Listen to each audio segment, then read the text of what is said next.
We all know the story of the three little pigs, right? The lesson seems pretty straightforward. Build your house out of bricks, and you'll be safe from the big bad wolf.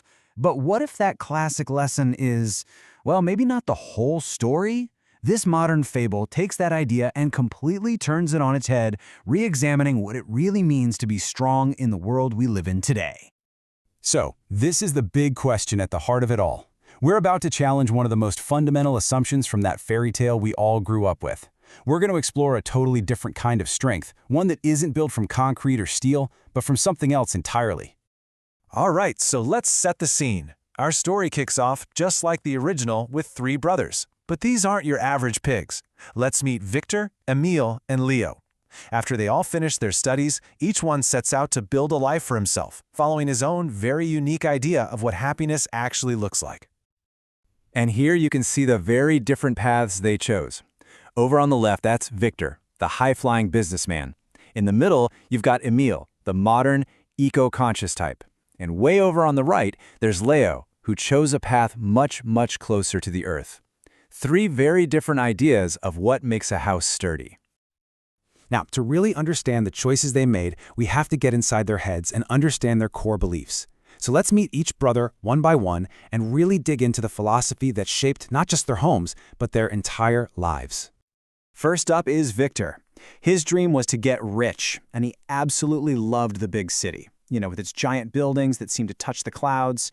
He got a job in finance, staring at screens full of numbers all day, convinced that security and happiness were things you could just buy. Comfort is the key. Yep, that was Victor's motto. His whole worldview was pretty simple. Technology, luxury, and convenience were the ultimate prizes in a successful life. And boy, did he live that philosophy. His house was this ultra-modern fortress of concrete and glass. He had it all. A robot to mow his lawn, a talking smart fridge, a shiny red sports car. His life was basically a high-tech monument to his own success. Okay, now for the second brother, Emile. He had a completely different take on things. He couldn't care less about noisy cars or the endless chase for more money. What he wanted was a simple, healthy life, a kind of modern, eco-friendly existence. Emile was absolutely convinced he had cracked the code. He truly believed he'd found that perfect sweet spot, a way to live responsibly without having to give up all the comforts of the modern world. His world was a collection of very thoughtful choices.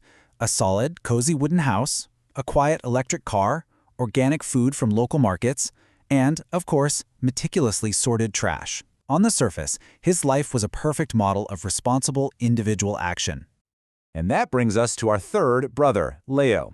He was the real outlier. He didn't like screens or big cities, not one bit. His path was radically different from his brothers. He wanted to live with nature, not just be a responsible consumer inside the same old system. This quote just perfectly sums up Leo's entire philosophy. For him, it wasn't about control or finding a balance, it was about partnership. He believed that if you respected the natural world, it would give you everything you needed for a truly good life. So his house was actually made of straw and recycled materials, which insulated it naturally.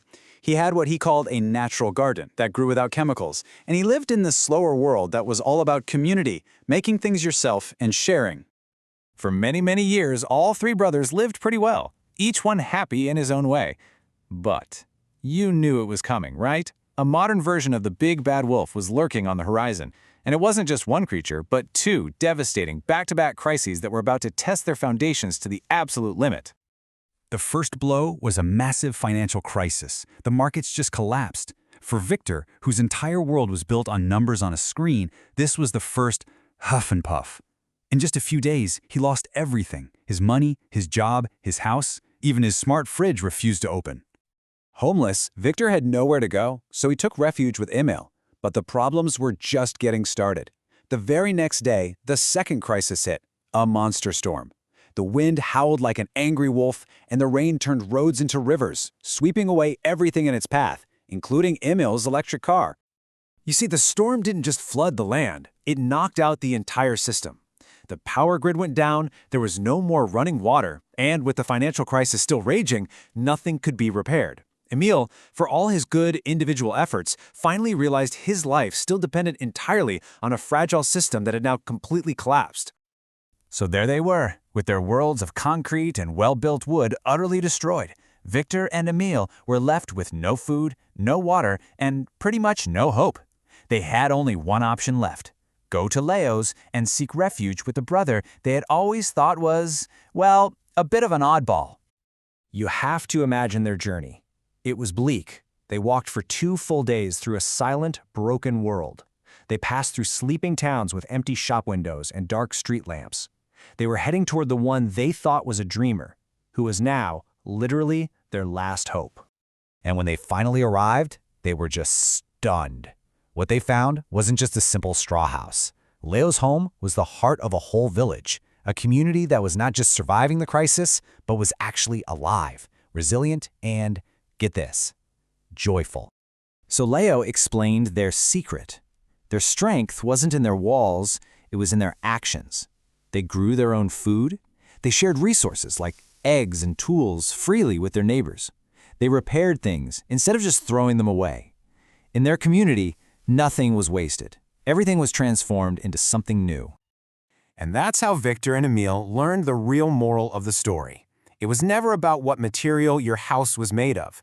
It was about the foundation of your life and your connections to others. They had to start building a new world based on a totally new understanding of strength. They had lost everything, but in a way, they found a way to start over. They learned that true security doesn't come from a fast car or a price tag. It comes from respecting the earth and from the warmth of a real community.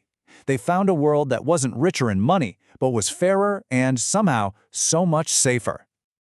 This final idea really drives the whole point home. The story isn't about going backward or giving everything up.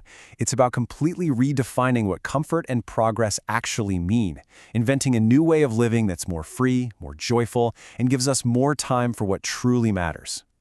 And so, this brings us to the crucial question this tale leaves us with.